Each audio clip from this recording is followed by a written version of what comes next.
What's up, everybody? This is Mike here at Rogue Comics, and let me see. There it is. Okay, that sounds better.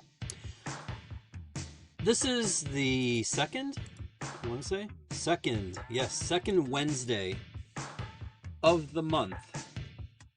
And let me tell you, whatever you have that you might drinking, whatever your refreshment of choice is, your beverage of choice to be refreshed, this would be the time, because there is a lot of good stuff coming out tomorrow and in the near future too. And there's one thing, I didn't do any of the I didn't get any of the covers, I didn't put any of the, I'll mention the news, but I didn't do anything specific or special for it. But there was an announcement today that is going to send a lot of, they're going to make a lot of heads explode, because there's going to be narratives all around it. And I can already see all of the videos that are going to be on YouTube complaining about this thing that just happened. But I do know that what y'all are here for is to see what's coming out tomorrow, August 12th. So without further ado, let me show you. Now, well, actually, you know what? Let me take a sip.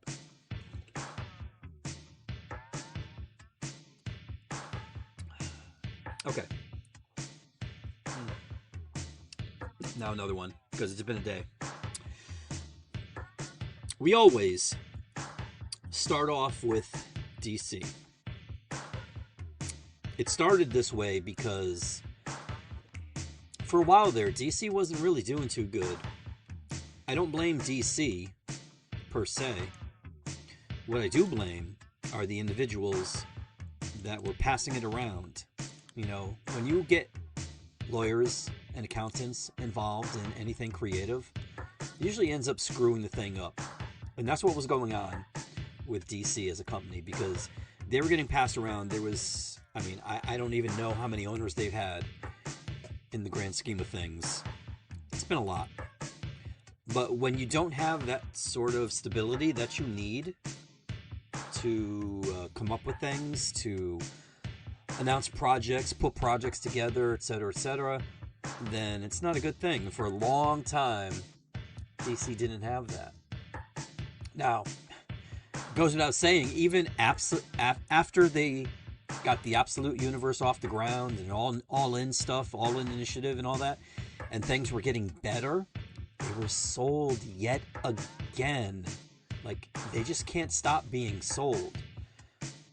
And I've said this because Paramount was trying to buy Warner Brothers. Like, why don't these artists, these directors, these actors, put their money where their mouth is and buy the damn company themselves and own it? Like, that would be so much better. Like, if we could get somebody, I don't know who that would be in the comic book industry, but like, to buy DC and stop with this nonsense, like, it would be so much better. But we are where we are. So here we are, Absolute Batman number 23, Nick Dragotta, and oh, look, it's still Scott Snyder. What am I saying? Of course he's going to be doing this. He is definitely a workhorse. And I'm trying to see, because I should have had this up already, who the colorist is. Frank Martin. There we go. That's who Martin is. Okay. There is this cover by Nick. Then you have this cover here by Jeff Spokes. This is a cardstock variant. Then we have this Carrie Andrews cardstock variant. And this Juan Ferreira cardstock variant. As well as this Gabriel Delato Dark Knight Returns 40th Anniversary cardstock variant. All of these covers are here at the moment, I believe. Maybe there might be one missing. But as I've said, and as I will continue to say, if you see something, say something, let me know. Action Comics 1101. 1101. Guillaume March doing a connecting cover for the Kingdom of Zod storyline. This is chapter 2. As you can see, they went back to doing the shield thing, which I do like. If you look in the upper right hand corner, you'll see there's the Superman shield. You know, the shape of it, like diamond shape. And inside is the number. So if you were to buy Action Comics, Superman, Supergirl, I think that might be the only 3. But you will know what order to read them in because of that number in the shield. Barbara Gordon, Breakout, number 4. I haven't read this. I haven't been able to read this for reasons. Carl Kerschel did the cover. Oh my goodness. Let me see, because he didn't do the interior.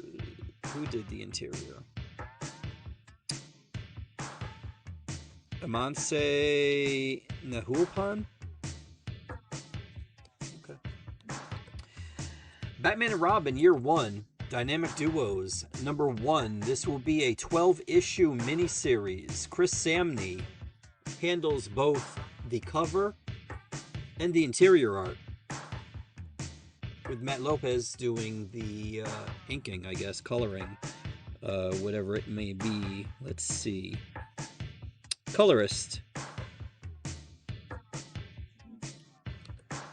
There's also this Dynamic Duos Mark Silvestri cardstock variant. Bleeding Hearts, number 7.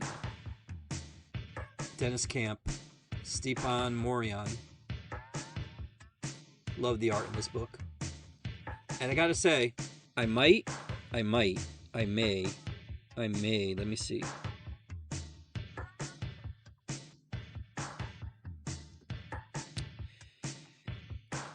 Yeah, they're being tricky with their solicitations, like the descriptions. And I kind of like it, because I got upset. I think it was issue number 4, maybe. I'd read ahead to see if this was indeed going to be going beyond past 6, you know, instead of just being a 6-issue miniseries. And then I read the synopsis, and I thought it spoiled something, but it didn't, and that's good. Clayface, Celebrity Dirt, number 2 of 6. Jude Ellison S. Doyle did the writing. Fran Galan did the art. And Dan Mora did this cover right here. And here is the Mike Del Mundo cardstock variant. Pretty cool. Emperor Aquaman, issue number 20. Cover by John Timms. Interior art by John Timms. Jeremy Adams is still writing. Fury of Firestorm, number 5 of 8. Rafael de la Torre does both the art and this cover, both of which I like. I'm just sad it's only 8 issues. Hopefully after this, maybe they'll give Ronnie another book. And then we have this Toru Terada cardstock variant, which is really cool.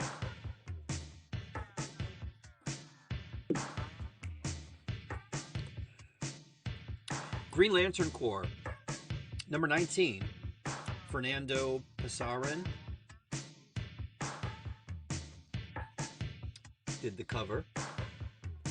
Now it also says, actually, you know what, let me check, because I'm looking at the cover, and I can tell you that the art on the inside says, yeah.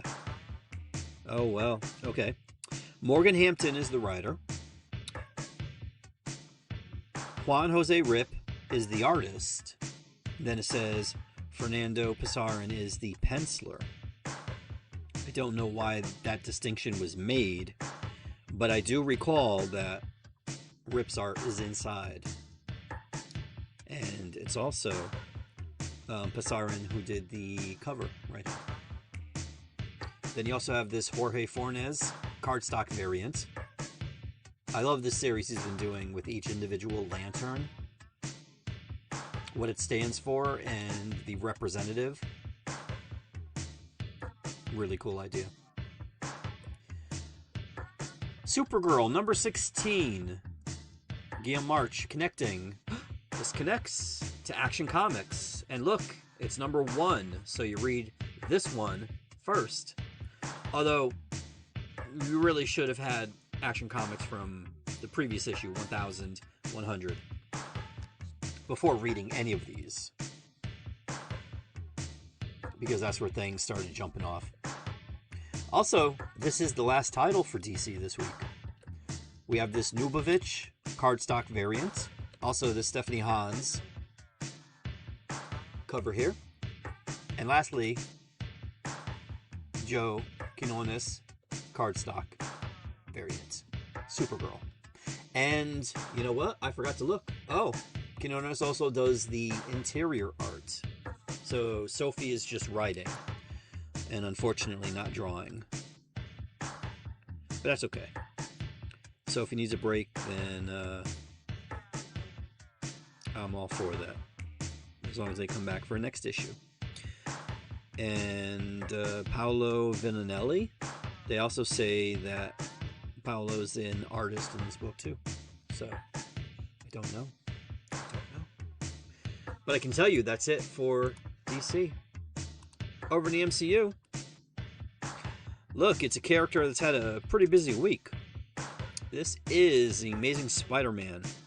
And this is the facsimile for issue number 100.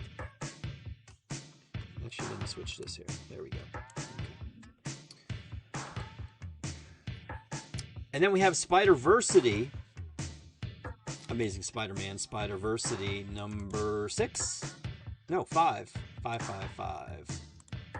And it's also the final issue for this miniseries. But don't worry about that, because it continues in other books, one of which will be Spider-Woman.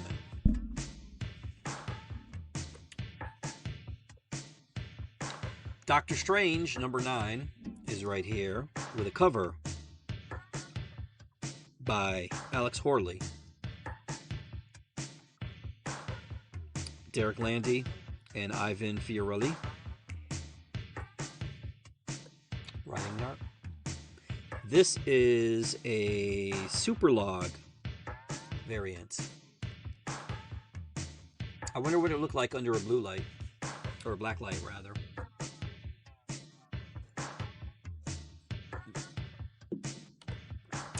Now this book, Fantastic Four number 15, was supposed to be released last week. I didn't get it until Friday, so I'm choosing to add it to this stream this week.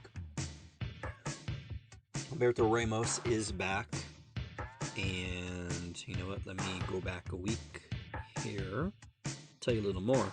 There's something that happens in this issue that was really made me happy, and I'm so glad it happened. But according to this is the 65th anniversary spectacular. It's the 65th anniversary of the Fantastic Four, and to celebrate, we've got an extra large, extra fantastic adventure for you, starring everyone's favorite adventurers spanning centuries of history and a universe of scientific progress. I won't go any further than that. Ryan North doing the writing, Humberto Ramos doing the art, Edgar Delgado doing coloring, and Edgar and Humberto do the cover here. Then there's also this homage that they do. You know if this is homaging. I don't have to say it, do I? Come on. Come on. Here we have a NetEase Games Marvel Rivals variant, which this image here is actually the back cover. Front cover looks different. Then we have this Nicoletta Baldari Pixar 40th variant featuring A Bug's Life, one of Pixar's best movies. And then we have this awesome Marcos Martin foil variant featuring Doom and all of the Fantastic Four on there. Generation X23, number 7 is here. And look, that's Wolverine on the cover.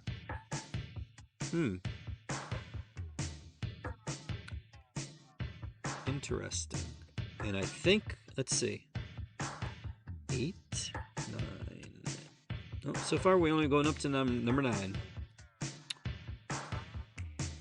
But Jody Hauser and Marco Renna, art and writing. Partha Pratim Sarkar did the cover.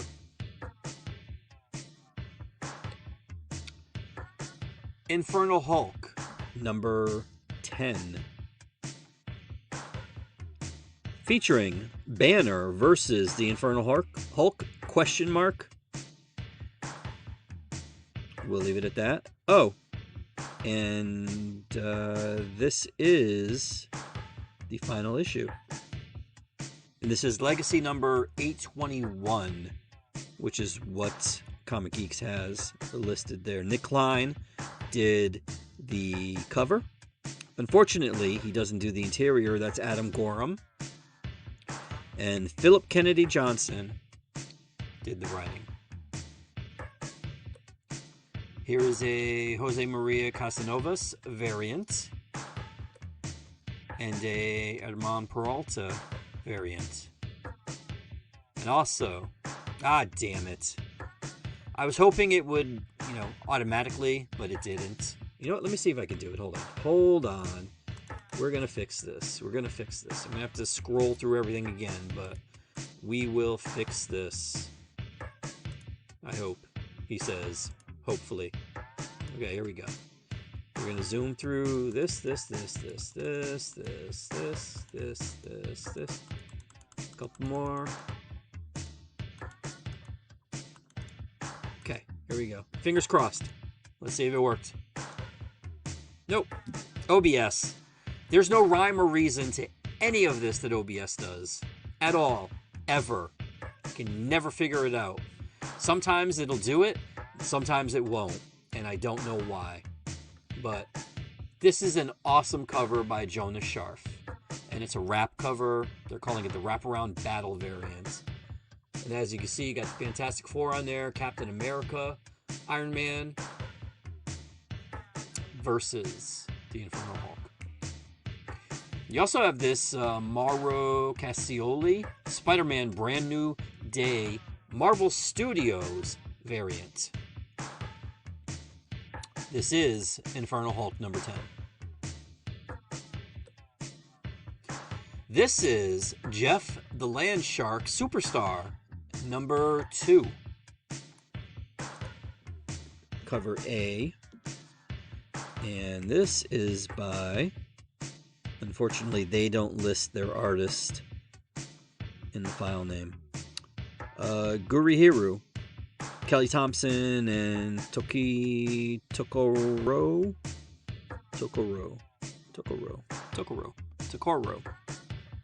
No. Toti Tokoro did the art. Speaking of which, here's a cover by Toki Tokoro. I'll get it down eventually. Maybe by issue number 5, which I think is the final issue. I'll have it nailed down. David Baldeon, variant right here. And then a Simone DeMeo, Iskai variant. Isekai. And finally, a Peach Momoko Mary Jane Watson variant. There, I can get that down, Pat. Miles Morales Spider-Man #1. And let me tell you, the art in here by Nico Leon was good. It also says that Valentine DeLandro is the artist in here too. But to be honest with you, I only saw Nico's name on there. I don't know what the deal is. You know what I could go over? No, I can't. I did look through this. I didn't read it. But the words were by Brian Hill. So, and this cover, Simone DeMeo. But I am going to go back and read this, and that's the first time I felt that way about a Miles Morales book. Here we have a Luciano Vecchio, Ice Guy. I don't know how to pronounce that. Let's see. You know, it's bothering me now, so I'm going to... Let's see.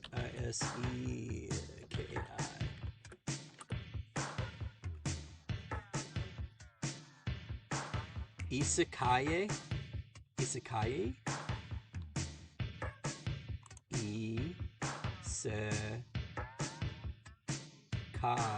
Isekai? Isekai. Isekai. Okay. Oops. I don't know what it means. Let's see. What does... Oh. Isekai means another world or a different world in Japanese. Okay. There we go. Of course, you know I'm going to forget how to pronounce it, but it's okay, because we're moving on to this cover here by Carrie Andrews, Mary Jane Watson variant that I know how to pronounce, and this is an awesome cover. Pablo Villalobos variant right here, and then maybe one more. Oh, this one, Scotty Young, and then this last one looks incredible. This is a Perry Perez foil variant. And in foil, this looks really, really good. Punisher #7 is here. And let me see. Benjamin Percy. Oh, Fareed. Fareed Karami does the art. David Marquez did this cover here. And it might wrap up certain things, perhaps, or perhaps not. You never know. Here is the Davi Go Mary Jane Watson variant. And then we have a Queen in Black Thor #1. Now this, I think, is just a one-shot. Yeah. And I'm pretty sure it goes directly into Thor #800. I think that was the number. Cover by Pasquale Ferry. Unfortunately, Ferry doesn't do the interior art. That is by Sergio Fernandez Davila. Al Ewing does the writing. And there's also a Peach Momoko variant. #2 for the week. Star Wars brings us the fall of Kylo Ren #1. Charles Soule, Will Sliney does the art. Phil Noto did this cover. And Luke Ross did this 1 in 10 variants right here. The interior by Sliney is pretty good. I don't care about this character at all, but the art was good. But I do know Kylo has his fans. Him and his pepperoni-shaped nipples. Venom #260. As you can see, this is a Queen in Black crossover, tie-in, whatever you want to call it. Either or. Written by Al Ewing with art by Carlos Gomez, who also did this cover.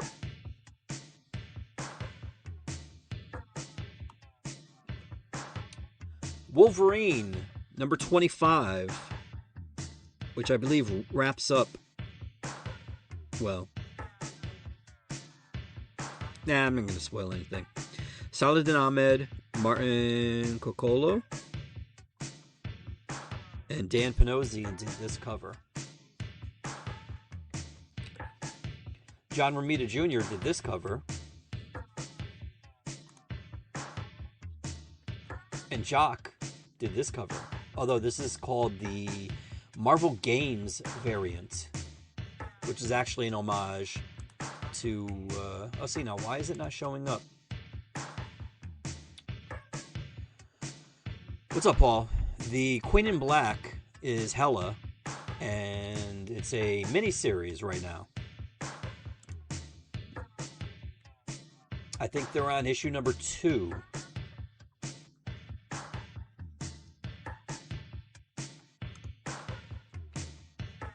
Oh, and there's also this Mark Bagley, Mary Jane Watson variant, which is an homage to that famous Hulk cover that you've seen ad nauseum.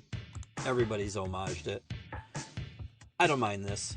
Mark Bagley, let him do it. And I'd rather see Mary Jane in the claws than the Hulk or Deadpool or any of the other ones they've had. So, yeah, this folder here, this was a previous. This is actually an homage cover too. This was a die cut thing before, where it had the you open it and there was a picture underneath. This cover is just like this, like it's not a die cut. So when you open it, this is literally the cover. That's part of it. But previously, if you open it, you saw Wolverine underneath it, like the entire image. But for some reason, they didn't go 1000% as far as the homage parts. I figured they figured this was enough. X-Men number 35. This is the prelude, I want to say, to the DNX thing that's going to be happening. Let me see. Does it say? No, it doesn't say. But yeah, this is the prelude. I know there is a blurb. Oh, there it is. Duh. Okay, let me look on there. It says prelude to DNX. Yeah. So if you plan on reading DNX, you're going to want to start with this issue here. Jed MacKay and Tony S. Daniel. Tony S. Daniel's art in here looks really good. He also did this cover. Yeah, if anything, I mean, I'm not saying anything about McKay's writing or anything like that, but definitely want to get it for the art. And there's something here he does with Ilyana that's really cool.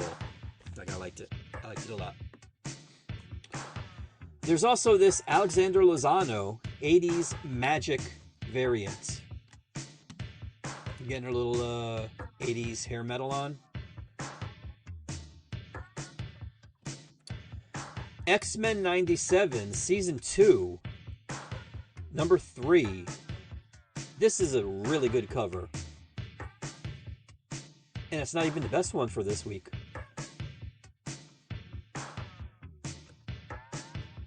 Here is the animation variant, which I'm not really happy about. I don't mind having Lorna and Storm and Jean, but there's somebody missing.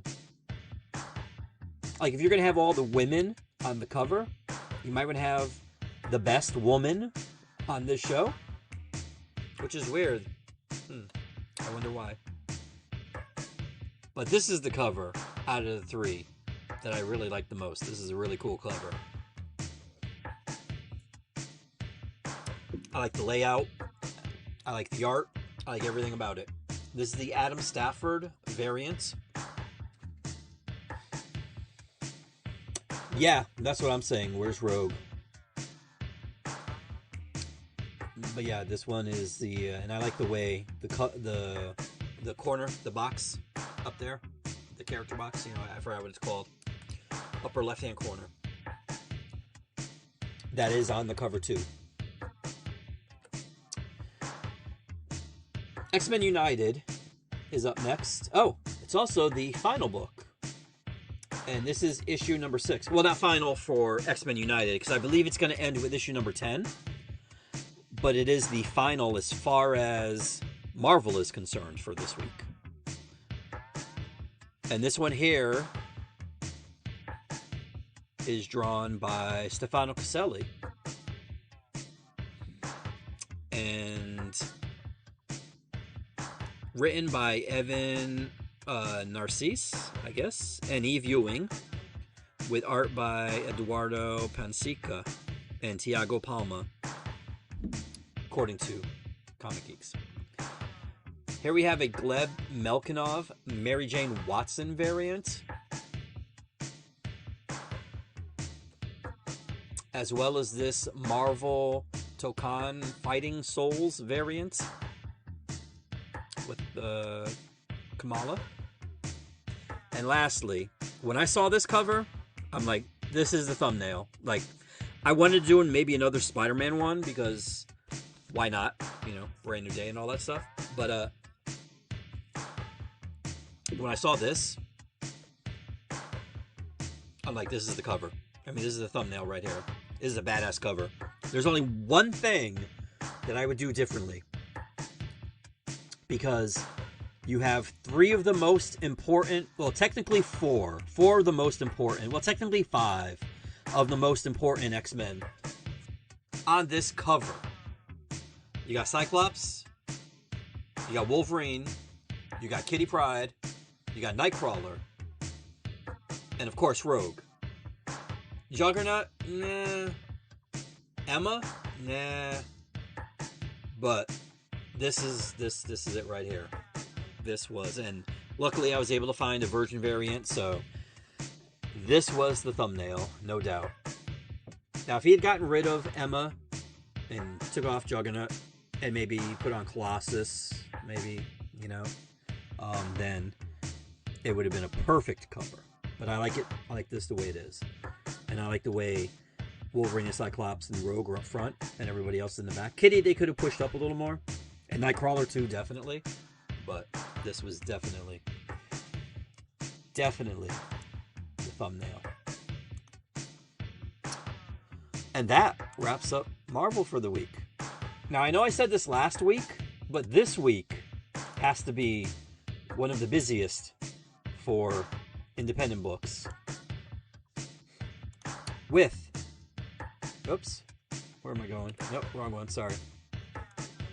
There we go.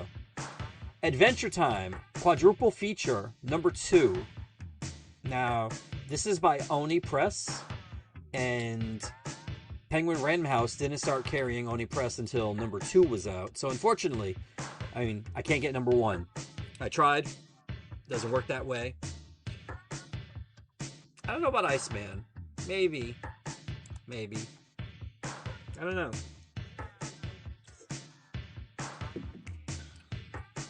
Maybe Gene. But this is cover A. And let me see. Do they give me... Yes. Brenda Hickey did the art. And then we have this Ben Turner variant. Continuing. Image back in stores because they decided, you know what, maybe people that live in the US should be able to get their books from something other than a really terrible distribution company. And look, here we are. Dork, number 7, or Dork, however you pronounce it. No idea what this is about. Number 7 is the first issue I've ever been exposed to. And it will be on the shelves. Gargoyles, number 1. Megan Hetrick did this cover. Now, I didn't see the interior art, but I love this cover. Almost as much as I love this one. This is by Sebastian Perez, featuring Goliath. Here we have G.I. Joe, A Real American Hero, number 330. Now, it's second printing because, unfortunately, again, well, actually, no, it wasn't Random House. Universal wasn't able to sell Image Comics until recently. Foolishly. Foolishly. Why would you do that? Like, the days of, like, exclusivity should be done. Especially if you're a major comic book company. You should want your stuff in as many places as possible. Just stupid to do otherwise. But here we are. And that is... You may look at the shorts and the tank top thing. That looks like Lara Croft. Well, it is. Because apparently, she's in G.I. Joe. And this is the second printing variant, which was by, I think, I can't remember what his name is, Sean Mooneyham, I think.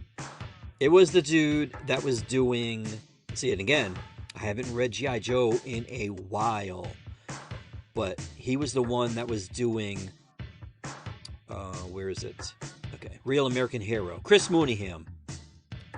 Now, unfortunately, Paul Pelletier, well, not unfortunately, but I prefer Mooneyham because his art style fit the book. Just the way it was, like the tone of it and all that. And it was good. But I don't know how Pelletier did. But Larry Hama's writing it.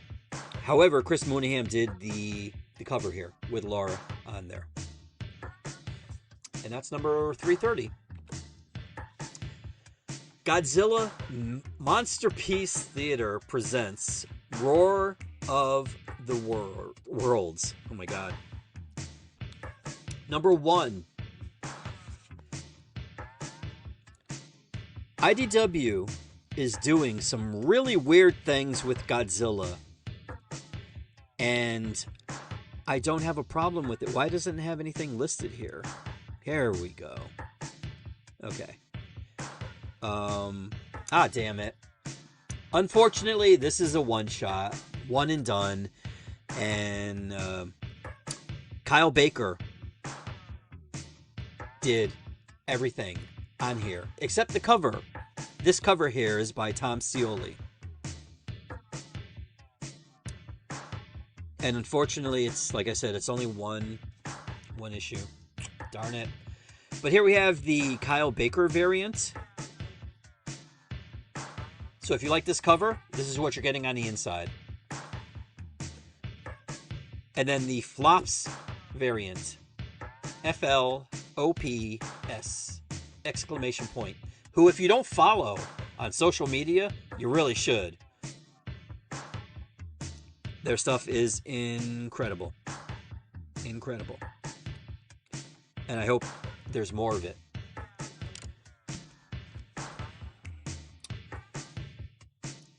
Shaolin Cowboy, Staying AI Alive. Number 2 is right here. Jeff Darrow. Jeff Darrow's art is incredible. It's highly detailed. And I just love that title. Staying AI Alive. Like, just, yeah. And to my knowledge, it's all hand-drawn. I'm going to assume. I'm going to hope. I mean, if it's not, then Jeff has most definitely deserved it. Because if you go back to the 90s with Hard Boiled, which was a book that Frank Miller wrote and Jeff drew, like, his art looked the same. And there were no computers back then that you could do this. So it's good. I'll allow it if it's AI, but I'm thinking it's not. Especially with the AI in the title there. It's taking a piss out of AI, and that's a good thing. Transformers, number 35. Cover A by David Nakayama, as you can see in the middle left-hand side, DNA. That's how he signs his comics. His covers, rather. And then we have this Daniel Warren Johnson cover. Unfortunately, not doing the interiors. And, let me see. Let me get to it here. Last, but not least, for the week, Yumi 00EX number 1. I don't know anything about this. I just like the art and definitely the cover. The cover was by Nicoletta Balderi. Doug Wagner did the writing, and Hoyt Silva did the art. And I'm going to assume... well, it looks like it's an ongoing thus far. At least we're going to make the 3 issues. Yumi found Richard. Then she lost everything. A battle through Dubai leaves the city burning. Then Miss V steals her car, shatters her world, and delivers a betrayal so devastating that even Yumi never saw it coming. Trust is lethal. That is what the synopsis says. Looks like manga. Yeah, well, the cover does. The interior isn't necessarily like that. I think you can find a couple sample pages online. Just go to Image Comics. Should be there.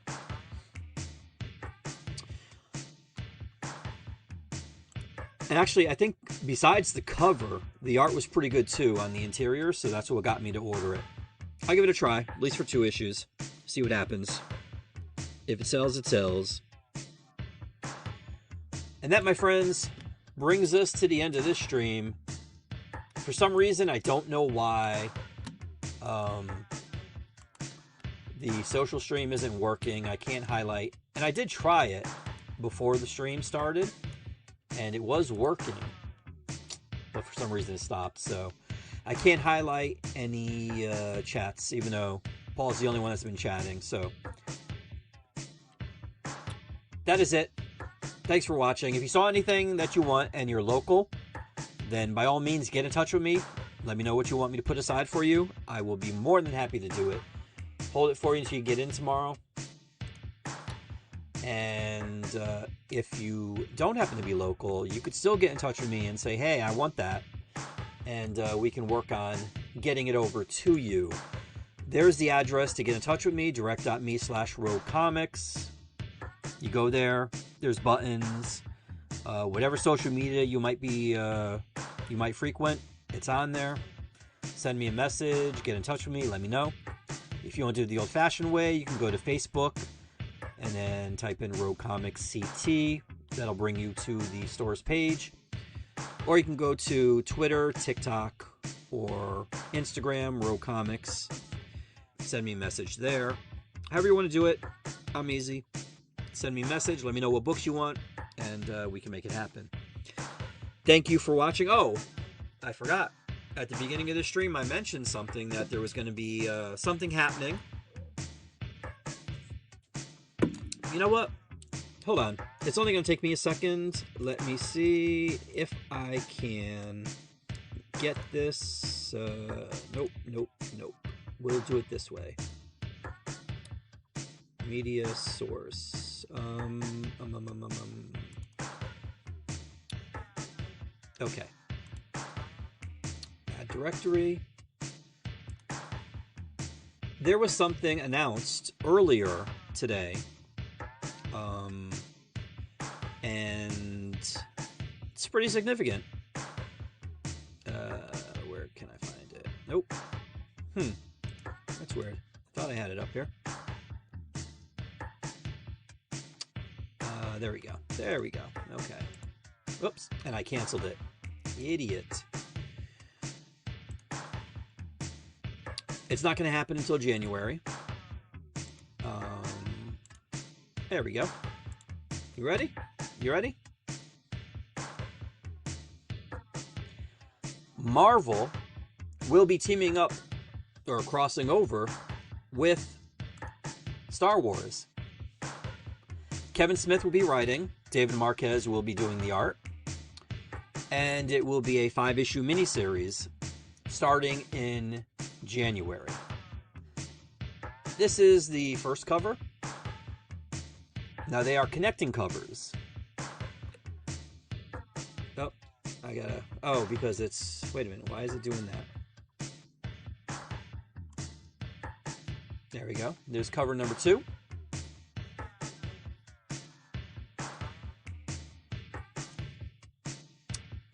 Number 3.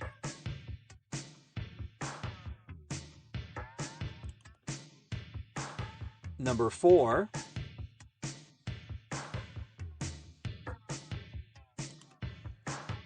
And number 5. Now, I don't know how it's going to look when I do the next thing, because again, OBS does what OBS does. Hopefully it'll fit, maybe not, but we shall see. And when you put them all together, well, there you go, you get that. Although it looks better, I'm not going to move it, but trust me, if you go to Entertainment Weekly, you can see all the information. Everything I just told you, it's on there. And yeah, this is there's a part in Star Wars, the first Star Wars, where Obi-Wan is describing how it sounded, as I have Obi-Wan on the cover here, or on the screen, when all the people on Alderaan, right before they were obliterated by the Death Star, how it sounded. It's like millions of voices just screamed out. Like, that's what's going to happen on YouTube, because I guarantee you, right now, I'm calling it, all the grifters are going to be talking about this and how, oh, Marvel's desperate or Disney's desperate because both of these franchises, blah, blah, blah, blah, blah. But you know what? It's weird how they don't seem to realize that a company is going to company. Like, that's what a company does. Like, if you own properties, why wouldn't you cross them over? Like, I don't get that. Are they foolish? Are they stupid? Like, are they intentionally moronic? Acting as like if this is something out of desperation or anything like that? Like, they realized that they owned the Aliens and the Predator franchises, and they've crossed them over with Marvel too. Like, what are we even doing here? Marvel and DC, thankfully, are crossing over. This can only be a good thing. And I hope, taking Kevin Smith's history into consideration, I'm hoping he's done with at least half the issues. Because, like I said, this isn't coming out until January, so we have September, October, November, December. So he's got 4 months to write this stuff, okay? And I hope that's going to be enough. But this is what comic books used to be, where they would have things that just were crazy. IDW used to do this all the time with all of their properties and have them cross over into some of the most ridiculous things. Again, Mars Attacks Popeye is one of the greatest, most ridiculous comic books I've ever read in my entire life. So, do I want to see what it's going to look like when Doctor Doom meets Darth Vader? Why not? Why not? Like, if you're really going to gatekeep this shit just because you have issues with what's happened with Star Wars recently, or even Marvel or something like that, then this clearly is not for you. Move on to something else. Find something else in your life that brings you joy, like your old issues of this stuff. Like, enough. Enough. Hey, I'm just happy that they're going to be doing something with the Guardians again, because you see Star-Lord's back there with Groot and Rocket and Gamora. No Drax, but, you know, I would rather see Drax and, I mean, although Drax and, not Drax, Groot and Chewbacca could be a good combo, but I'd rather see Drax and Chewbacca, you know? But yeah. Definitely. Actually, I don't know. Is that, I think that's, isn't that Poe right next to right where Spidey's hip is? It looks like Poe and somebody else I can't see, unless that's Wedge. But who knows? Or maybe that's Tag and Bink, for those that, if you know, you know. But yeah, this will be coming out in January, and you'll hear more about it, I'm sure. But yeah, so that's it. That's all I have to say. If you wanted to head over, I'm going to be posting something about it shortly. Whoops. Oh, I didn't mean to do that. Shortly. But once I do, it'll be on there, and you can read it. Or you can go to Entertainment Weekly and read it. It's just going to say Kevin Smith, give a quote from him, and C.B. Cebulski. That was like his parting gift or whatever for the Marvel Universe. But I'm here for it, and I will have it in the store. Assuming that we're all here in January, by the way. But in the meantime, that is it. Thank you for tuning in. If you're watching live, appreciate you. Thanks for the likes. There was one on Facebook too. If you're watching on the replay, thanks for watching. Like I said, get in touch with me if you see anything like that Spider-Man cover, that Miles Morales cover that was there, or the Hulk cover, or well, not that. That's an Fantastic Four cover, or any of the Absolute Batman covers, the variant covers. Get in touch with me as soon as possible. I'm telling you. Thank you for watching. Have a great week, and also have a great new comic book day. And hopefully, I'll see you next week. Now, cue the outro.